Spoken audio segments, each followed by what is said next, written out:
Pessoal, graça e paz, tudo bem com vocês? Sejam bem-vindos a mais uma série de mensagens no nosso canal aqui do YouTube, no meu canal no YouTube, Pastor Ronaldo de Souza. E também nós estamos aí caminhando para as redes sociais. Você também pode me acompanhar aqui no Instagram, Centro Excelência Missionária, e no Facebook, também no mesmo endereço, Centro Excelência Missionária, e acompanhar os nossos conteúdos do SEM, as nossas escolas, as nossas lives. Tem muito material bom aí, tanto aqui no YouTube, quanto também aí nas redes sociais. Sejam bem-vindos! Hoje eu quero dar início a mais uma série de mensagens, e dessa vez nós fizemos a nossa primeira série de mensagens sobre maldições hereditárias, está aqui no canal do YouTube, você pode acompanhar aí os 4 episódios, e também pelo Instagram e Facebook. E agora nós vamos aí caminhar para mais uma série de mensagens. Agora nós vamos falar sobre dinheiro. Né? O que o dinheiro tem a ver com a vida espiritual, né? Vamos tirar dúvidas. Na outra série de mensagens assim, nós tivemos bastante procura, o pessoal nos procurou tirando dúvidas, outros perguntando se podia usar o material como apoio. Pode, fica à vontade, né? O material está aí para você poder desfrutar. O meu desejo é que você seja abençoado, né? Possa usar no seu ministério, na sua célula, no seu grupo de estudos, enfim. E hoje, quinta-feira, dando início aí ao primeiro episódio de dinheiro, né? As riquezas, o que a Bíblia fala sobre isso, quais são os princípios espirituais que regem, né, todo o processo do dinheiro, valores, aquilo que tem valor, aquilo que tem preço, o que é do diabo, o que é de Deus, né?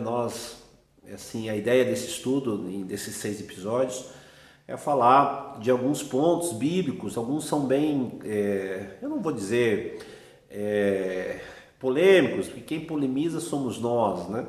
Mas assim, muita gente caminha numa luz de entendimento, que quando nós vamos estabelecer mesmo a luz do Evangelho, dá ruim, dá crise, e se prepare, porque as informações que eu vou colocar aqui serão informações que vão quebrar alguns paradigmas, né?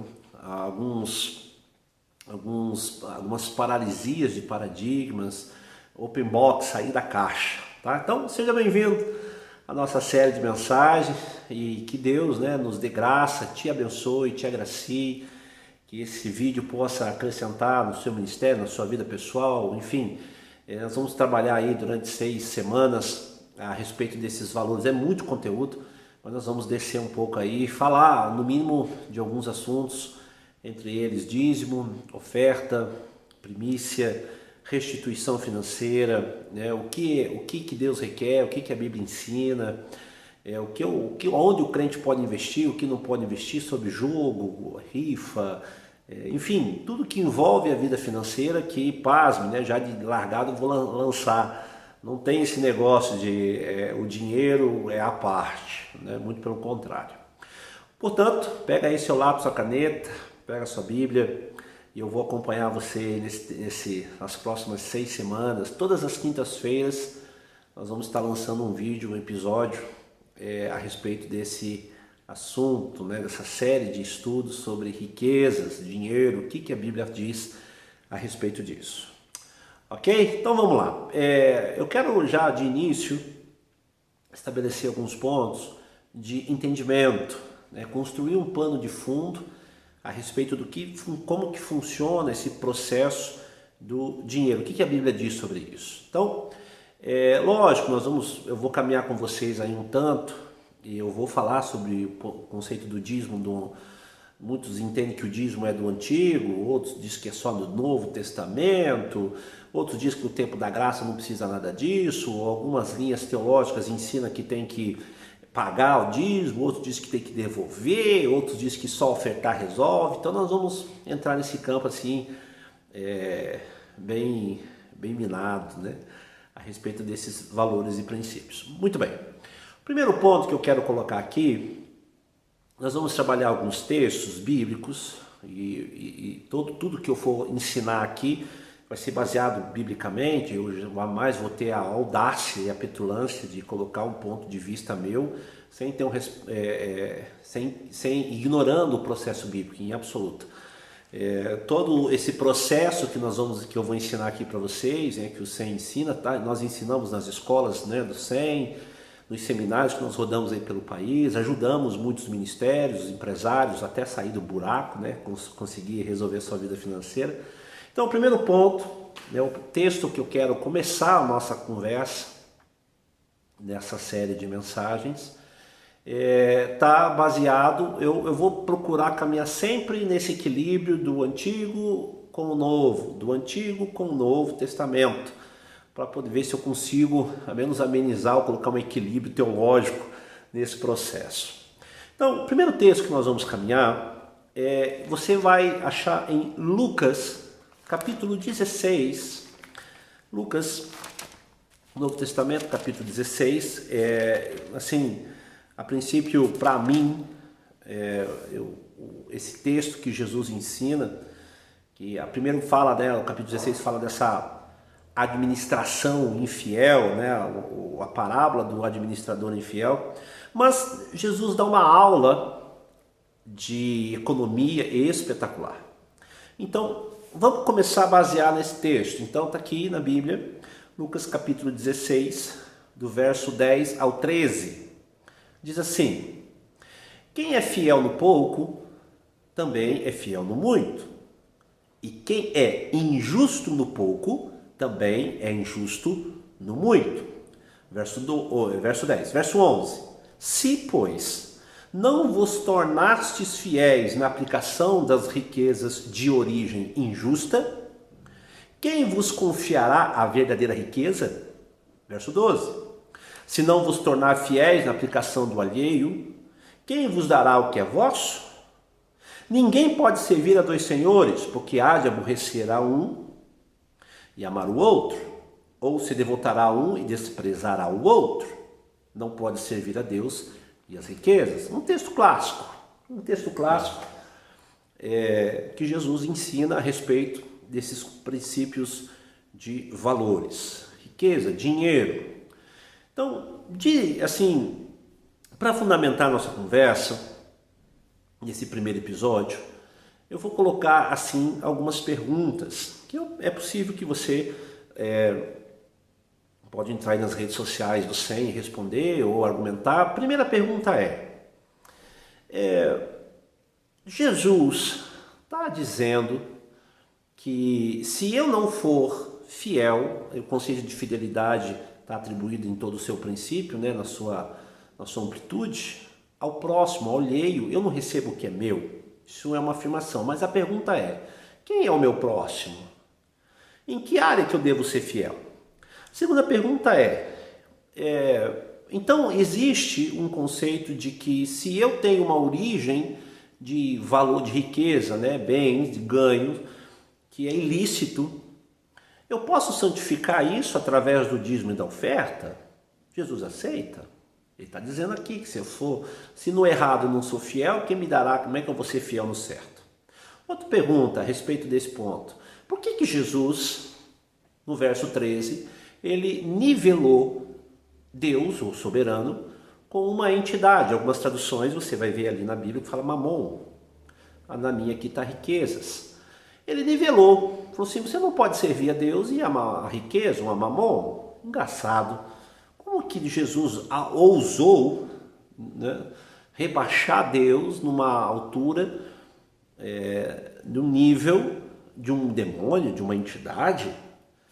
Em que é servir? Como amar e devotar? O que é isso?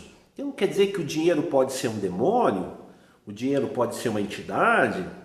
Ou o dinheiro, né, o bem monetário, ele não faz parte da vida espiritual, o dinheiro é do demônio, né? Ser humilde é ser pobre, ser humilde é de Deus, ser rico é do demônio. Então, existem algumas atenuantes que até hoje, né, eu como sou pastor há 20 e tantos anos, vi muitos líderes falarem disso. Então quer dizer que ser rico é errado, ser pobre é certo, ser humilde é certo, ser ganancioso é errado. Curioso. Outro ponto que surge nessas discussões mas por que o dízimo é só 10% e não 30%? Por que o dízimo não está no Novo Testamento? Alguns argumentam que não tem, outros argumentam que o dízimo é só Jesus aboliu no seu ministério. Curioso, né? Nós já paramos para perguntar, né? Muita gente também deve afirmar o que é o ser fiel na origem justa e infiel na justa. Puxa vida, quantas perguntas. E nós vamos respondê-las, se possível todas. A primeira é, quem é o meu próximo? Então, o primeiro ponto é, o meu próximo é todos. O meu próximo não é só o meu irmão de fé, ou minha mãe, ou meu pai, ou meu filho. O meu próximo é todo mundo. E sendo todo mundo, engloba todo o sistema. Então, exemplo, como é que eu posso colocar aqui? O governo é meu próximo, o ladrão é meu próximo, o pedófilo é meu próximo, o coletor de imposto é meu próximo, o dono do armazém é meu próximo, o motorista de ônibus é meu próximo, todos são meu próximo. Então, Jesus está dizendo que se eu não for fiel, e que essa fidelidade ao meu próximo, quer dizer que eu não mereço ter o que é meu por direito? Então, o primeiro ponto é esse. Jesus está dizendo, se aquilo que eu faço com o meu próximo, então, se eu não pago o meu próximo, se eu não sou justo com o meu próximo, independente de quem ele seja, e se eu não manter a minha postura correta, eu não recebo o que é meu. Então, como que eu posso requerer de Deus algum bem material, alguma riqueza, se com as minhas obrigações com o meu próximo, com a professora do meu filho, com o meu filho, com o pastor, com o lixeiro, como que eu consigo encaixar isso numa oração pedindo a Deus que Ele me abençoe? Presta atenção nisso. Existem alguns valores, queridos, que são inegociáveis. Então, primeiro ponto, o que me traz prosperidade? O que me traz prosperidade é a minha palavra cumprida e o meu caráter estabelecido. Perceba que se eu trabalhar eu ganho, mas há uma diferença muito clara entre eu ser próspero e eu ser abençoado. Já vou explicar isso nos episódios para frente. Então, o primeiro ponto é esse. O meu próximo é todo o sistema que me envolve, todas as pessoas que fazem parte da minha história. O meu próximo é meu filho, o meu próximo é minha esposa, como o meu próximo é o prefeito, o governador, ou até mesmo o bandido, até mesmo o pai de santo, o espírita, todos são meu próximo. Então, se eu, como cristão, eu não sou fiel na aplicação da minha conduta ao meu próximo. Exemplo, se eu prometo ao meu filho que vou trazer um doce a ele e eu não trago, eu não estou sendo fiel ao meu próximo. E aí eu vou em oração pedindo que Deus estabeleça suas riquezas em mim. Vai dar uma incoerência. Então, o primeiro valor estabelecido numa prosperidade financeira é eu ser fiel na minha palavra. Isso está lá no Salmo 15. Mesmo que com dano próprio, mantenha a sua palavra. Está lá no Salmo 15. Então, o primeiro conceito para eu desenvolver um valor moral, para que eu tenha autoridade para gerir riquezas, para que eu possa ser um agente abençoado e abençoador e próspero, eu tenho que estabelecer primeiro a minha fidelidade na palavra, no meu trato, no acordo. Os antigos falavam isso no fio do bigode. Então, para que eu possa gerar confiança de investimento dos céus sobre mim e das pessoas sobre mim, eu tenho que estabelecer essa confiança dentro de um conceito de honra, fidelidade, manter a minha palavra dentro daquilo que eu estabeleci. Esse é o primeiro ponto. O segundo ponto que nós vemos aqui é o dinheiro ou as riquezas, você pode ser influenciado por ele e servi-lo. Por isso que Jesus estabeleceu esse conceito, Deus e Mamon. Então eu posso ser influenciado por Deus e servi-lo, ou ser influenciado pelas riquezas e servi-la. Isso é um conceito do verso 13 de Lucas, capítulo 16. Tem muito assunto por aí. Mas eu já quero deixar de antemão essas perguntas. O dízimo santifica pecado? Ser rico é errado? E o que é ser fiel nas origens injustas? E o que é ser fiel no pouco? O que é ser fiel no muito, ou injusto no muito, ou justo no pouco? E como Deus vê o dinheiro? E aonde começou o dízimo? Quem começou o processo do dízimo? Como foi que se estabeleceu? O dízimo é um princípio ou uma lei? Essas perguntas, pessoal, eu vou responder no episódio 2, que vai ser assim, bem interessante. Então deixa seus comentários aqui embaixo, no canal do YouTube, nas redes sociais, as suas perguntas, tá aí os nossos links para você conversar comigo, pelo canal do YouTube ou pelas redes sociais. E nós vamos aí entrar, aprofundar essa comida, né? Cavar esse buraco, tirar mais terra desse lugar. Beleza? Seja bem-vindo então a mais uma nova série de mensagens, né? Riquezas, o que a Bíblia diz, os princípios sobre o dinheiro. Eu aguardo você quinta-feira que vem, no próximo episódio, no episódio 2. Deus abençoe e até lá.